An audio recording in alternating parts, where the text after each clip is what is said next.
Photoshop is amazing. It allows you to be flexible while working, without having to worry you would make a mistake you cannot fix later on. What's interesting is that the effects can be applied not only directly on the picture. You can also create a layer with effects that can be changed at any time. These are called adjustment layers. What's special about these layers is that they preserve information within themselves about the effect you've selected. Let me show you how it works. You can create an adjustment layer from the icon that looks like a half-full circle. Not all, but many of the effects can be applied as an adjustment layer. Let's pick the black and white effect. Two changes appear with this choice.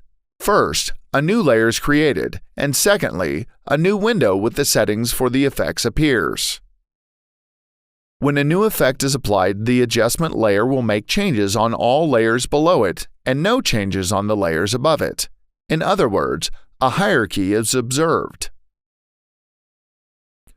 The point in using an adjustment layer is having the possibility of coming back to it and making changes on the chosen effect at any time. For example, if I make the picture too light, I can, later on, decide I want it to be darker. I can then come back to it and make my corrections. If you've closed the window holding the settings of the adjustment layer, you can activate it at any time by double-clicking the icon right next to the eye on the layer.